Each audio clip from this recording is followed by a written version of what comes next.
I want to make this very clear. There is absolutely nothing that has been shared that I've been able to find or read that has been new and that is currently getting factored into the market that wasn't already spoken about. And what I mean is a lot of these articles I want to show you very quickly continue to talk about that stocks slide after Fed pauses, hints at higher interest rates for longer.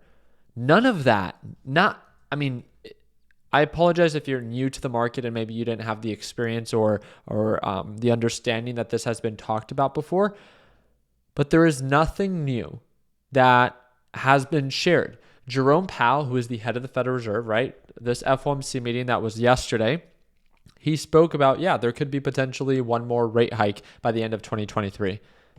That was talked about last month, the month before that, the month before that. Jerome Powell has been hawkish in the sense that he said, based off of economic data, that he will take it month by month, just like the 12 out of the, in comparison to the 7 other members of the Federal Reserve, said that 12 members would entertain another rate hike in 2023.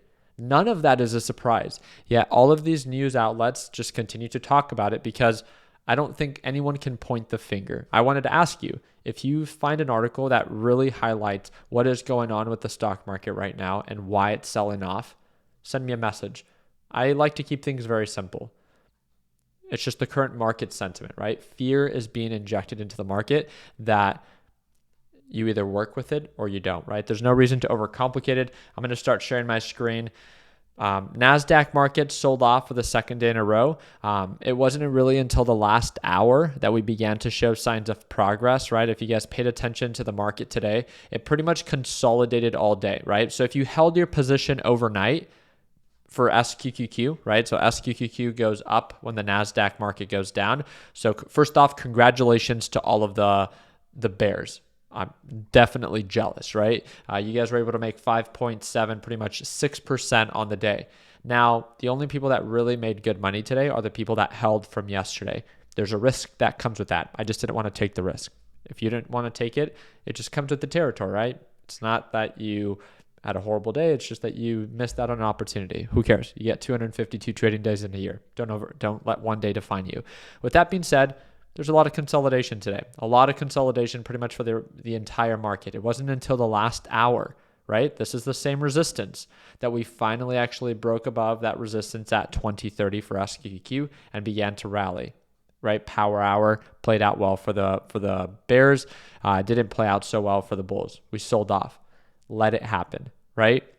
Looking at the NASDAQ market on the 1 hour time frame, now we are approaching oversold levels. Can the market continue to sell off? Yes. May the market begin to recover? Yes. Why are you if this is why I started the video the way that I did. Why, if things are not making sense, are you trying to make sense of them in your head? This is what I plan to do tomorrow.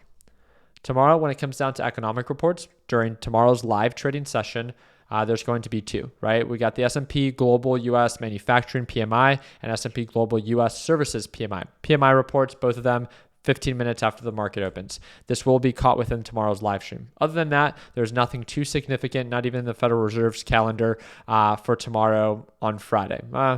At 8:50 a.m., Governor Lisa D. Cook. Yeah, nothing too significant. Shouldn't be anything that really moves the market. Will the market potentially continue to sell off? You have to understand tomorrow's Friday. I call it headline momentum. Can it just squeeze everything left the market has in it to make it to maybe make new lows? Possibly. And guess what? That shouldn't upset you. The only people that get upset are the people that are so opinionated that are not able to just trade what the market is presenting to you. Today, or the past 2 days, it's been very easy to make money when direction is clear if you were a bear. Now, I decided, just like I said in today's earlier video, just to stay cash and to stay away. Now, if the market, and the reason why is because the market opened up for SQQQ 4.5% in the green. I felt like at that point, it gapped up too much. I missed out on that play. If tomorrow opens up break even or nearly break even, and then NASDAQ begins to sell off again and SQQQ begins to rise, I would happily jump in. I want direction to be clear. I want I want the markets not to open up so overbought or oversold. That's my main focus. If I see there to be clear opportunity, clear direction, and not a very extravagant gapper either up or down, then again, conditions might be favorable for me. So I'm very excited for tomorrow's live trading session. I hope to see you there. I just wanted to share with you. Remember, the only people that freak out during bull market or during bear markets are the people that are so opinionated that their opinions themselves overwhelm them when it comes down to trading. Keep it simple. You either dance with the market and flow with it. You need to learn how to make money on both bull markets or bear markets, or you get stepped on, right? Very, very simple. So really excited to see you for tomorrow's live trading session. I'll leave it at that. Second link in the description down below if you want to watch me trade live as soon as tomorrow. It's a one-time payment, lifetime access. Right now it is $175 off. I think it's going to be active for the next 15 hours. So feel free to check it out. Second link in the description, $175 off. And I will see you tomorrow at Market Open for our live session. Like always, let's make sure that we end the year on a green note. Take it easy, team.